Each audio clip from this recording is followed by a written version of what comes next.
4, nos résistants ils sont venus vider la poudrière. Hein. La poudrière elle se trouvait là, l'hiver quand il n'y a pas de feuilles on aperçoit encore le chemin. Hein, elle se trouvait là, le chemin qui remonte vers la maison qu'il y avait là et les bureaux.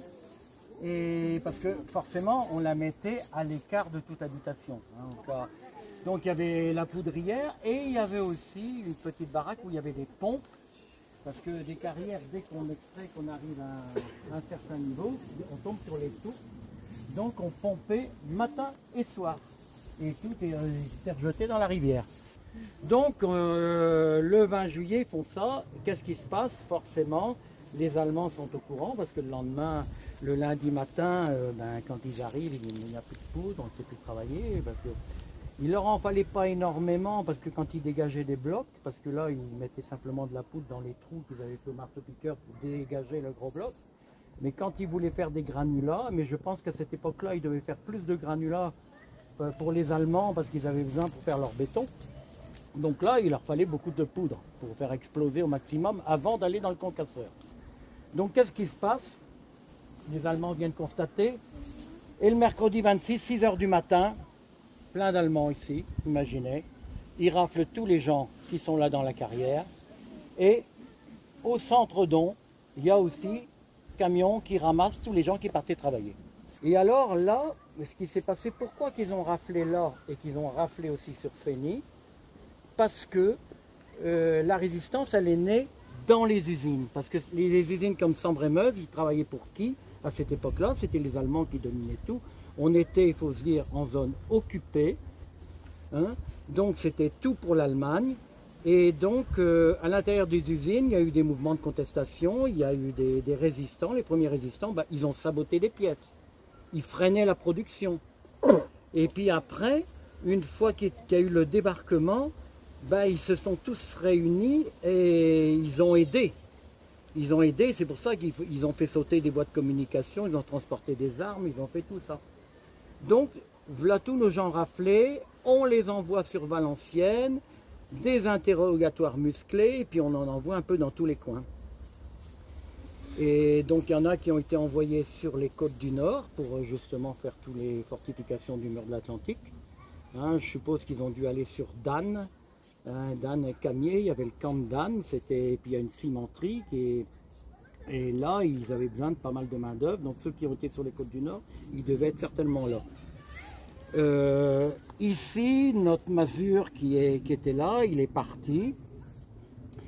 Donc de là, ils l'ont emmené à Bruxelles et de Bruxelles, il s'est retrouvé dans un train qui a mis 2-3 jours pour arriver et ils sont arrivés à Cala. Alors Cala, c'était une ville où il y avait déjà, à partir de 1933, à l'extérieur, il y avait déjà un camp pour des opposants au régime nazi. Et Cala, c'était une ville où on faisait beaucoup de porcelaine, et donc il y avait des collines, et il y avait des collines creusées de galeries pour récupérer toute la matière première pour faire la porcelaine.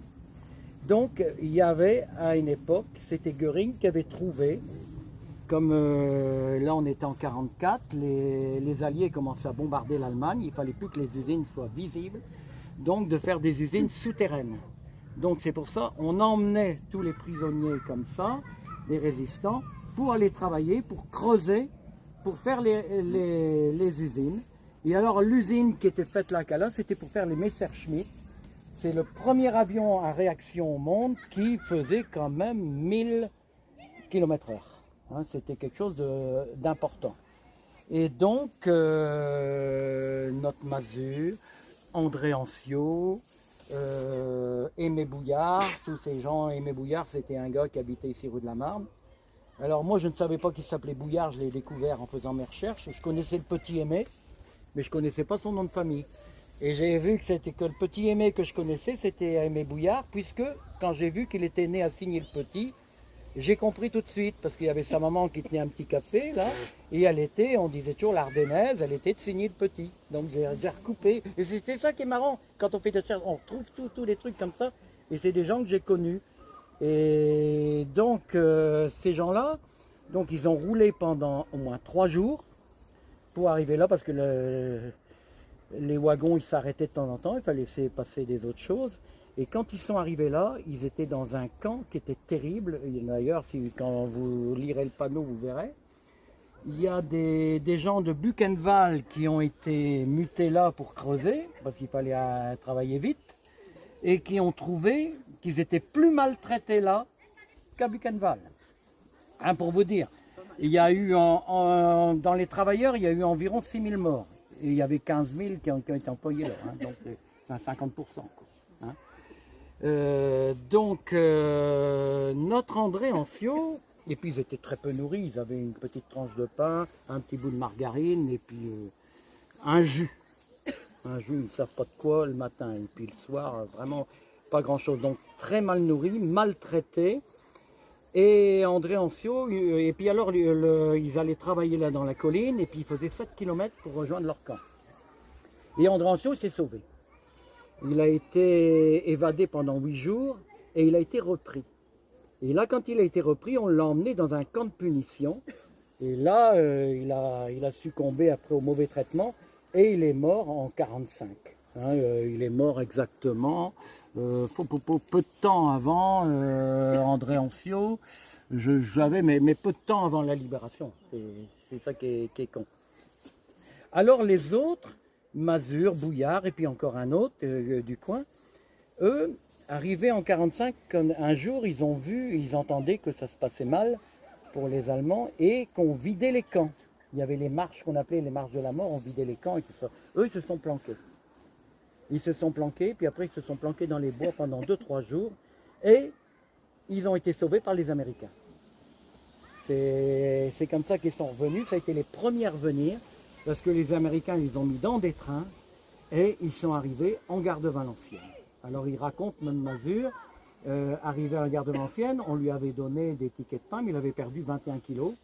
Hein, et c'était, je vois, si le petit Aimé que j'ai connu, qui était déjà un petit bonhomme, s'il en a perdu autant, il ne devait pas rester grand-chose. Et donc on leur a donné des tickets de pain, ils sont présentés à une boulangerie. Et la boulangère, elle leur a fait des tartines et elle n'a pas pris leur ticket. Ça, elle raconte toujours. Hein, c'est les premiers qui sont revenus. Et donc, voilà, la conséquence de tout ça, c'est que André Ancio est mort en déportation et Jules Deshaies aussi, qui faisait partie de l'expédition. Jules Deshaies, il a été pris, il partait au travail, il a été pris sur la côte d'On, comme André Ancio. Mais André Ancio, il était déjà dans les FFI. Alors là, il savait peut-être qui ils arrêtaient. Lui, pas forcément. Mais lui, c'est pour ça qu'ils arrêtaient. C'était tous des gens qui étaient sur FENI et qui faisaient partie des groupes. Alors voilà. Voilà ici. Puis on voit ici la situation. Là, quand vous regarderez ça à tête reposée, vous avez la situation des camps. Alors Jules Deshaies, il est mort à Weimar. André Ancio, il est mort à Baltesouza. Voilà.